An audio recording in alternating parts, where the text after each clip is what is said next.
get into the subject. Thank you all for joining us once again. We're back to On the Subject. I am your host, Michael Vilardo. We are so excited to have this guest today. This is Tory Patterson, chairman of Subject Board, full disclosure, but also the co-founder, managing partner of Owl Ventures, the number one EdTech investment firm in the entire world. More assets under management are under Owl, dedicated to education specifically, than any other venture capital firm in the world. We're so lucky to have Tory here today. Thank you for joining the podcast. Thanks for having me. So one thing that I love about you is you're so talented. You're able to accomplish so much in your career, but you've dedicated all to education. Coming out of Stanford GSB, a lot of your classmates join other venture firms, consulting, entrepreneurship. Why did you want to focus on education? Oh, twofold, and thanks for the question, and thanks for the kind compliments. Let's start one, just values aligned. Like for me, for my family, for just about everybody I know, education has been the ladder that enabled them to achieve goals, whether that's socioeconomic adjustment, whether that's accomplishing something incredible in the world, business, etc. Education is the pathway, and we have deep inequity in education globally. That's present in the United States, that's present in California, that's present in every town in the state. So if you want to do something big in the world, of all the problems one could dedicate their talent and life to, addressing the inequity in terms of access to elite education, I think is the primary global challenge. I mean, I think we can map, all of the things we are wrestling with as the society, as human beings, back to this core problem of not equal. I'll just say it simply: inequity in education. I love your passion. It's so infectious, and that's why I love getting to work with you and learn so much from you. What's with the name Owl? How did you come with Owl Ventures? I wish I had a great answer for this. No, I mean, it's just a subtle nod to wisdom. And I love that. It's as simple as that. I mean, the stresses associated with starting a firm, trying to create something new in this world, are not small.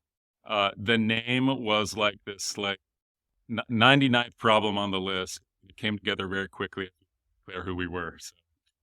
I love the passion. No, it's just so fascinating. And so when we think about EdTech focused firms, there's a handful out there, but few have been able to raise as many funds as you. It's so exceptional. You're on your fifth fund now, correct? Well, we've raised 7 funds. Yeah. Oh, incredible. I apologize for shortchanging you. No Never worries, want to be able to hit the measure mark there. So you have seen EdTech explode. How were you able to see that before anyone else? When you started in EdTech was not as attractive of an investment opportunity. What did you see before everybody else? Yeah, it was a nascent category, and big nod to all of our peers who are investing behind some of the same themes that we are. I'd say that, when I started the firm, we took a very, very deliberate approach to building a firm. I'll say, quote, the right way, meaning we were very aggressive about recruiting elite talent to execute on this investment mission.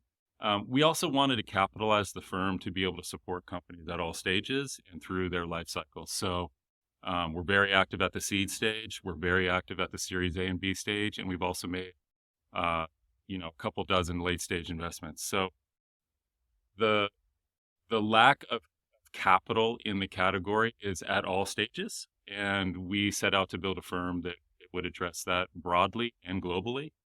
And then lastly, I'd say a lot of the late stage investment is informed by our early stage work. So we feel like we're able to make differentiated bets and investments in later stage businesses as a byproduct of our knowledge of what's available in the market. And subsequently, we like to think, a pretty fluent lens on what's happening out there, what's working, where the opportunity. So I love how mission driven you are, and you're all about people, but let's make this about yourself for a second. You've had an incredible journey. You played basketball at Williams. You went to Stanford GSB. It's the most selective business school in the world, less than 6% acceptance rate today. How did you get that done? How do you get into these schools? And what would you advise a young person, whether they're on subject or not? How do you achieve your dreams and go to the school that you want to go to, whether that's Stanford or a local community college? Like, how do you achieve your dreams of getting into the right college? Well, it's twofold. And listen, I've been very blessed to go to Williams. I'm very blessed to go to Stanford Business School. I had a lot of advantages growing up. I had access to elite education as a young person. But I took those gifts pretty seriously. And what I would say to anybody, uh, regardless of where you're starting off in life or where you find yourself, like take your academic career very seriously. It matters. It just does. We're, As we're in a world where the signaling power of academic accomplishments opens a lot of doors. The sooner you acknowledge that and understand that, the more focus you can put on all of that hard work associated with being a dedicated student. Um, Second thing I would say, and again, this is a cliche, you've heard it a million times, but boy, is it true. Find a passion and lean into it. Like Williams and Stanford are great places, and the same would apply to any elite school. Uh, they don't There is an abundance of students who have done well in school. There is a dearth of young people who have a true passion and a vision for what they want to do with life. So if you're working in admissions in any of these institutions, you are looking for someone who has a clear vision on what they're trying to achieve in the world. And you want to map back your institution's capability of helping that person accomplish that long-term goal. You don't know what you're trying to do in the world. Boy, it's pretty hard for that admissions executive or individual to say, oh, we're going to give up one of these coveted spots to this there's a lot of great students out there. I think, the one thing I push any young person to be is find a passion as early as you can, be authentic, be true to that.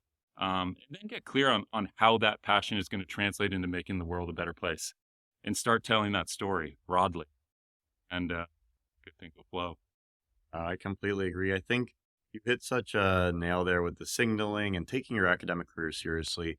So many young people, sports, acting, music become their passion. I know that was me growing up. I think it's great to have other passions, but understanding that your education will last you for your lifetime. It's not a 4-year decision, it's a 40-year decision. And so many folks get caught up in the peer pressures of being a teenager. It's a hard life to be a teenager with social media, all the advents out there.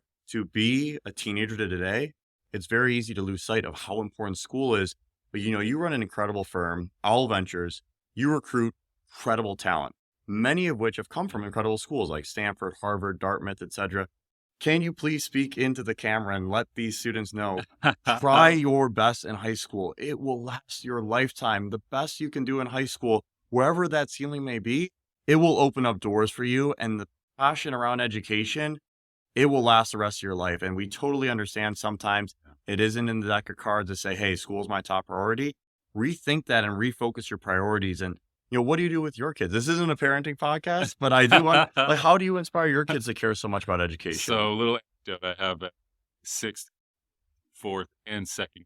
So I have 4 kids, 2 boys, 2 girls. They're all at various stages of their commitment to their academic Yeah. journey. But what I really try to do is really focus on that second part. I think if you have some sense for who you are in the world and what role you aspire to play, uh, that maps back to finding sort of the motivation to work hard in anything you're doing, especially on that journey. So what I would say is, with my kids, I go easy on them. A lot of us, perhaps myself, grew up in environments where we had a lot of oversight and a lot of, let's just use a friendly word, encouragement to focus on these things. Um, I'm trying to take sort of perhaps a more progressive approach and really try to uh, ignite some sort of, like innate or authentic fire in them. Like it is possible to take a young person and just force them or push them into excellence. I believe that's true. But boy, as soon as you're through that academic journey or whatever task that's being kind of imposed upon you, I think the fall off is pretty dramatic. So dream for a parent, the dream for any individual progressing through this world is to find that inner fire. So like when I'll map this back to EdTech, but thank you for starting with my kids. Like I think the big objective for educators is to not push information or learning into students, but to have students pull it out of educators, right? And so, boy, if I can find a dynamic with my own kids, or if I'm a teacher working with a large group of students where they are pulling as opposed to me pushing, we're I completely agree, and I love that. And we know your time is so precious here, so we have just 2 questions to finish the time off. uh, We have the chairman of subject here. Why subject? What do you believe in subject can help provide better equity for schools? How can subject be a part of that journey, for students tomorrow and 10 years from now? Well, two things, and I'll hit them in sequence. One is scalable excellence, and technology and the platform you all developed is the best I've seen in terms of finding excellent teachers and scaling it very broadly, very quick. We all are beneficiaries of fabulous teachers that have intersected with us over the course of our journeys.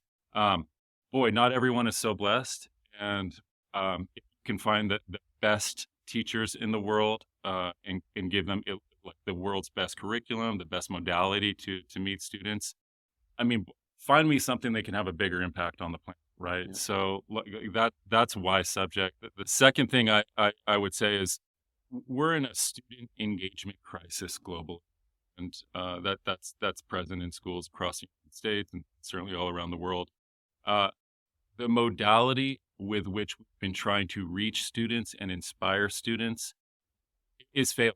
Let's be blunt. That's a hard thing for me to say out loud, but it's the reality, and that's a byproduct of the students in school today had a fundamentally different exposure to technology, content. The relationship with content is different than certainly my parents had, certainly different than I had.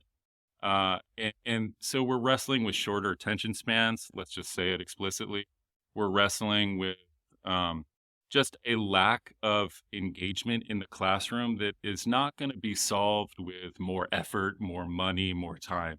We fundamentally need to reach these students where they're at, and we need to reach them with modalities that are inspiring deeper engagement, deeper passion, and subsequently deeper learning. Where are students spending time?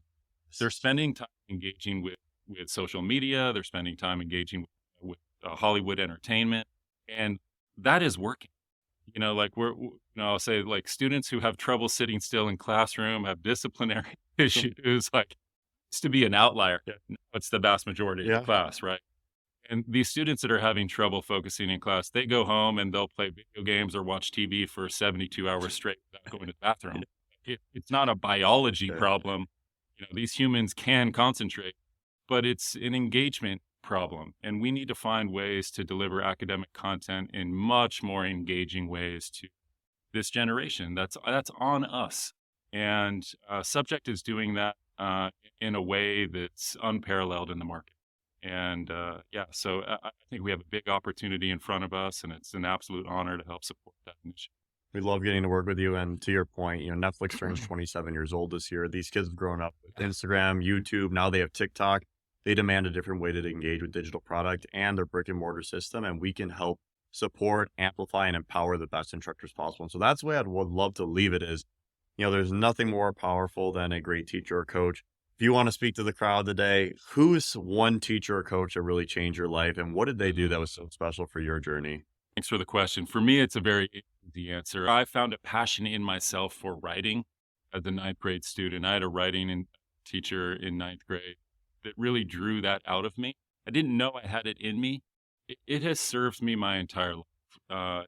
It's so important for me in my role to be able to express an idea, compel others to believe in that idea, and follow me on that journey. That's been the key to my own personal success, my ability to inspire great teammates to work with me, my ability to inspire investors to go on this journey with me, my ability to inspire great entrepreneurs to want to work with me. So my ability to I don't think anyone has the inability to generate great ideas, but I think a lot of us don't necessarily have the training or the skill to put that onto paper and to use that in a persuasive way to drive the change they want to see in the world. And so for me, it all maps back to unlocking that skill set. And I know exactly the individual that happened for me.